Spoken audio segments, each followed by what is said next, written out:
Hello out there, and welcome to my channel, Fixin' Vixen. I'm Monica, and today I'm coming to you several days late with my 3-week post-op update. 3 weeks ago on Tuesday of this week, I had gastric bypass surgery with the Center for Bariatric Surgery at Parker Adventist Hospital in Parker, Colorado. My surgeon was Dr. Thomas Brown. I cannot say enough good things about him. He has been a wonderful, wonderful doctor, pre-op, surgery, and post-op. He is very thorough. He listens to concerns or problems that you have, and he is just very dedicated to making sure you are at your most comfortable all through your visits with him. And so my highest recorded weight is 280 pounds. That was back in September of 2016. On surgery day, my weight was 257.3 pounds. Last week I came to you, I was 240 pounds even. And this week I am coming to you at 234.2 pounds, and that was Tuesday of this week. And so keep in mind I'm several days late, and I apologize for that. But it has been an interesting 3 weeks. This third week definitely has introduced some new feelings, some new overall occurrences that have been good and bad. I'll kind of start with clothing. My clothing is fitting where it was really, really tight before. It is now fitting me either perfectly or loosely. So I've gone ahead and started going through my closet, getting rid of the things that I know I can't wear because they either fall down to my knees or the shirts just reveal too much. They're too big for me to wear. The biggest hurdle that I've had and I've struggled with is eating in general. If food sits in front of me for too long, I lose interest in it. I'm hungry for the span of time it takes for me to make something and take 2 bites, and then I'm done. And so, I'm sorry, my stomach is... I am drinking, actually right now, I am drinking my coffee for morning. It's 1:20. My coffee consists of the 2 ounces of, I drink a cold brew. It is chameleon brew, and you buy it in the refrigerated section of your, well, I'm not sure what stores sell it. I get it at Safeway, Whole Foods, or at Trader Joe's. All 3 of those carry it. And you can use 4 ounces per serving. I use 2 ounces per serving because I just can't drink that much. I use 2 ounces of my cold brew coffee. I mix it in with 6 ounces of my Premier Protein Caramel Protein Shake. And then I throw in some ice, and I throw in a scoop of Gen Protein whey powder, 30 grams per scoop of protein. And so I get about 47 grams of protein per serving, but I was told by 2 doctors that really your body only absorbs about 30 grams of protein max at any one time. So I know I get at least 30 grams from it.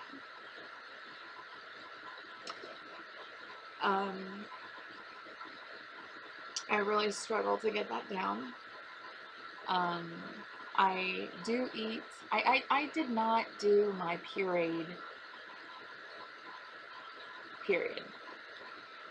I'm 3 weeks out, and I've had chicken, I've had beef jerky, in little quantities, mind you, in little pieces.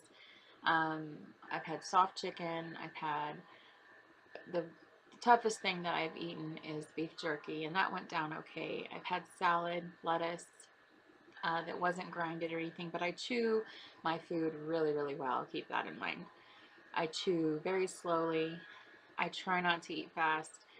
And these are just things that I've tried. It's not like I've sat down and had like 4 ounces of something.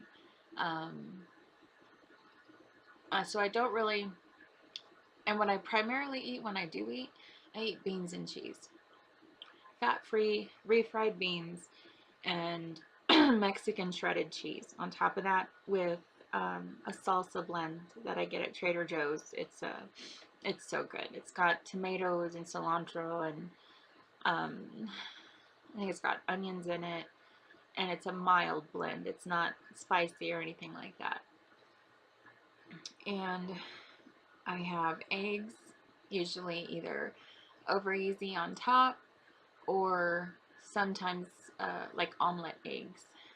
Um, so I haven't really done a pureed period. I just kind of skipped over it. And my doctor, I told him, I was honest with him. I was like, you know, all this is going on, and this is what I'm eating. My stomach is tolerating it. Can I continue to eat these things? He said, yes, you're fine.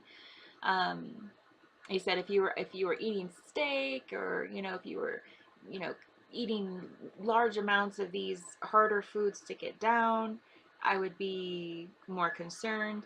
But a lot of the food that that we eat and that we buy is already in that pureed soft food measurement area. That scale of food from hard to soft, and liquidy to hard, that kind of scale. We're already where we should be, because we eat a lot of fish. We eat a lot of salmon and tilapia and tuna and canned chicken, a hamburger that's, lean hamburger that we've fried up in little pieces.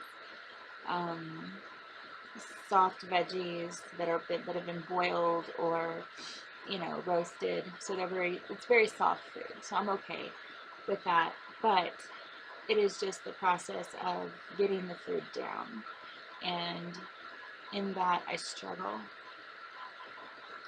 I still struggle to get my protein in. I still struggle to get my multivitamins and calcium chews in all in a day. I am not proud of that, because I'm not sure why it's so hard for me to focus, but I do have trouble focusing, and I think it's because, I'm not eating as much as I should. I'm drinking lots of water. I love drinking ice water. I carry ice water everywhere with me. I'm constantly drinking it. I'm definitely getting in 64 or more ounces a day, but my coffee with the protein drink is like, and then if I eat something that I've made everyone else, I'll pick the protein pieces out of it and eat a little bit of those. But it's very hard for me to make a meal for myself. And I know I should pre-make meals, right? And I do, and I will plan to do that. It's just right now we are in the middle of moving, which is a good thing, a very good thing. So I'm really excited for that. We're staying in Colorado Springs, but we're moving to a different house, and I am so happy. So very happy for that. So outside of that, I still do everything that I did before now.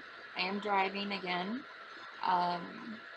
No one said I couldn't drive, but I went stir crazy trying to get my daughter and other people in this house to try to go get this, go get that, you know, do this, do that.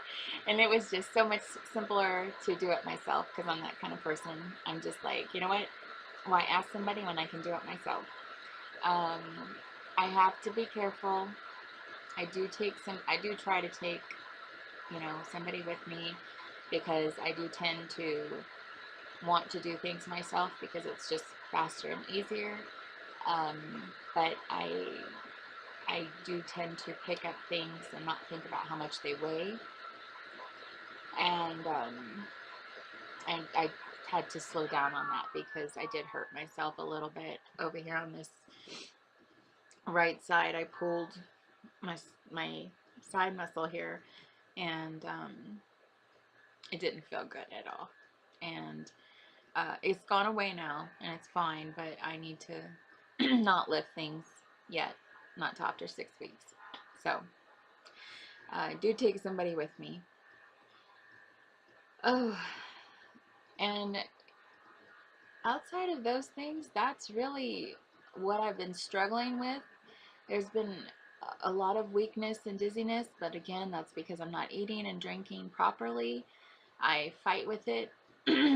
um, and also, it's not just because of that. It's my blood sugars have been never even touched 200. And those of you that are familiar with diabetes, you'll know that most diabetics struggle, you know, with high blood sugars. They struggle with that. And since surgery, my blood sugars haven't touched 200. And they haven't gone below, I think the lowest one I had was 87.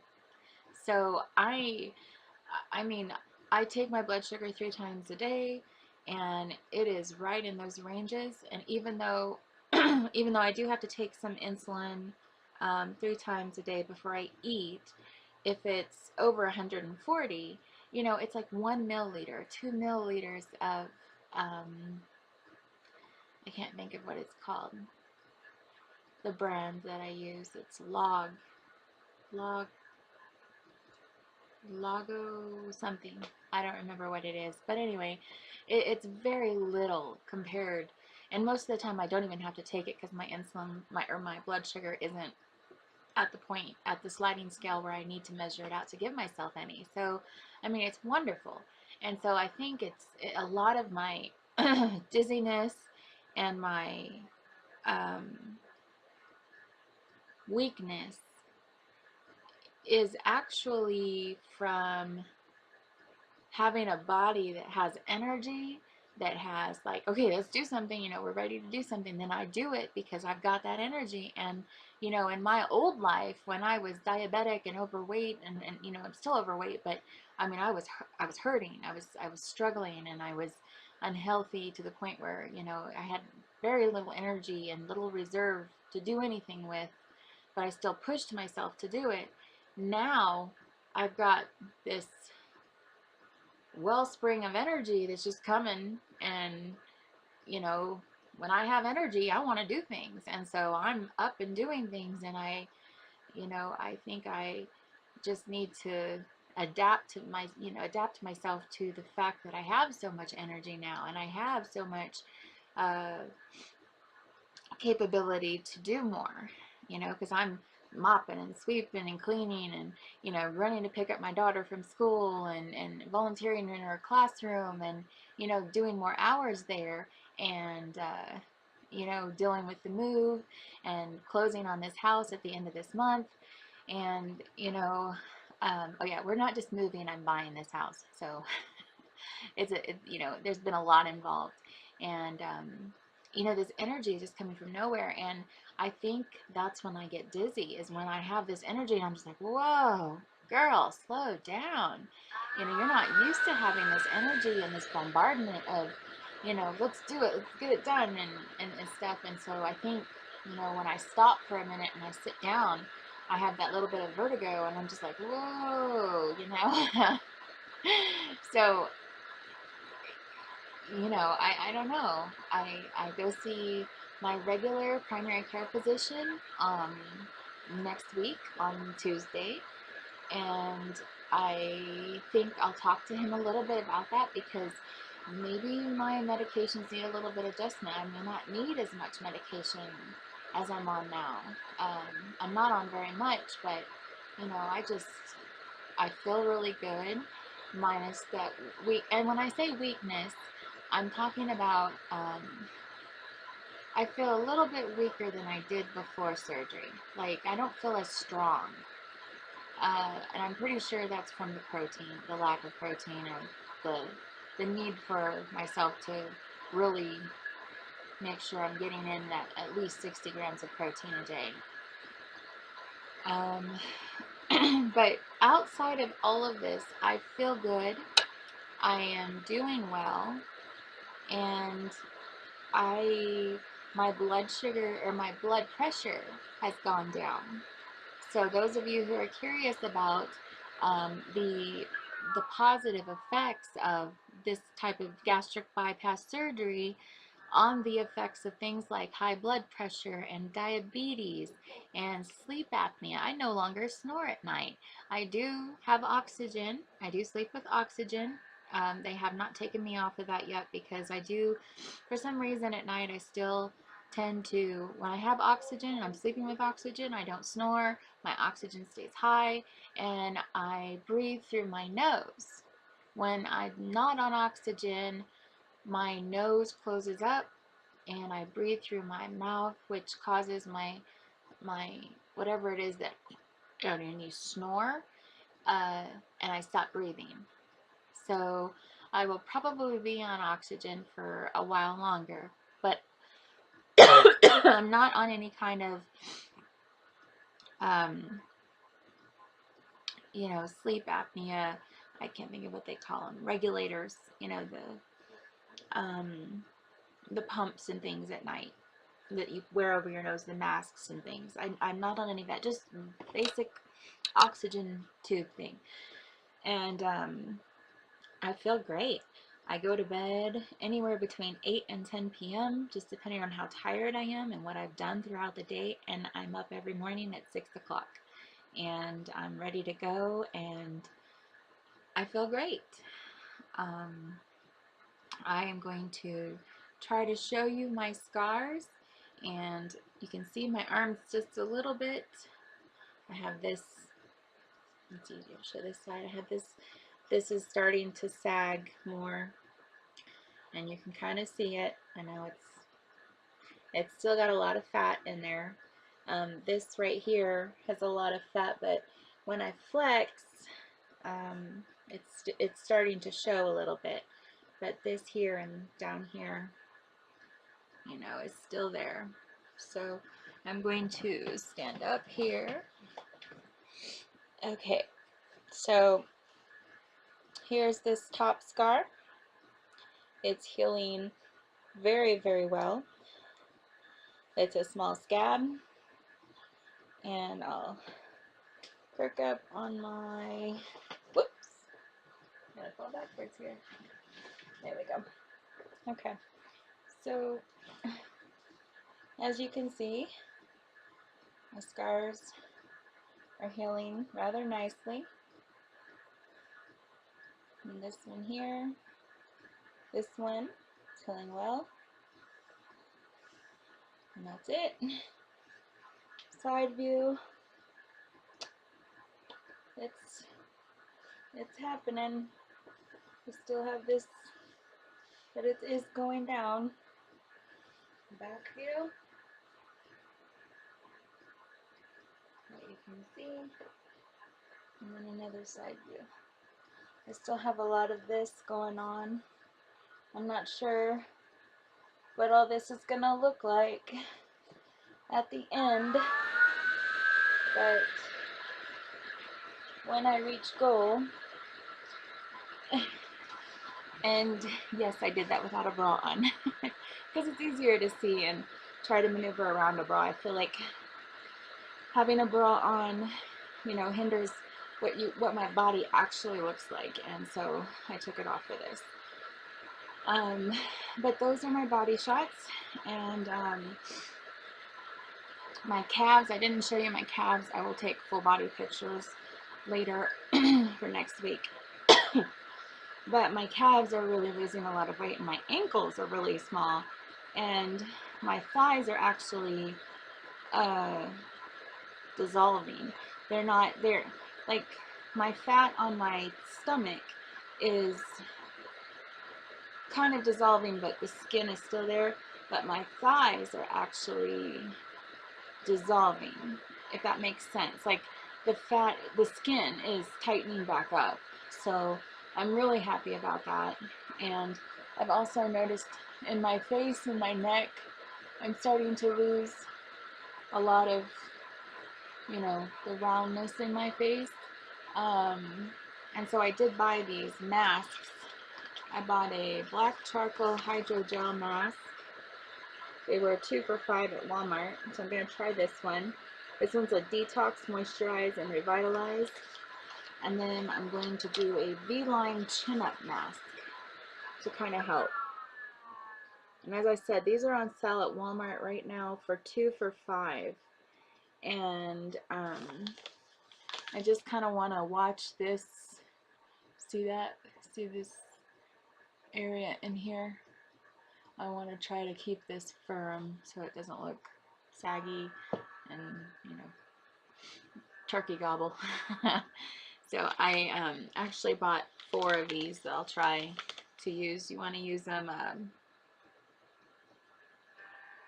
guess, once or twice a week, or maybe just once a week. So yeah, I bought those. I want to try, and I'm still, super psyched about how things are going, and I'm real close to week 4, and that's just around the corner in 3 days. So I have a lot more to update you with, but I have to be careful about what I put in this video since it is late for 3 weeks. I didn't want to put 4-week news in there. So I hope you'll come back next Tuesday. I will have a video out then, and I have a lot more news to share then, and it's great. It's great news. So please come back, and if you really enjoy following along with my weight loss, please subscribe. And if you want to see more updates, I do have an Instagram account. It's the same, Vixen Vixen, and it's Fixin Vyxyn. And until then, I hope all of you guys have a beautiful day, a beautiful weekend, and I'll see you later.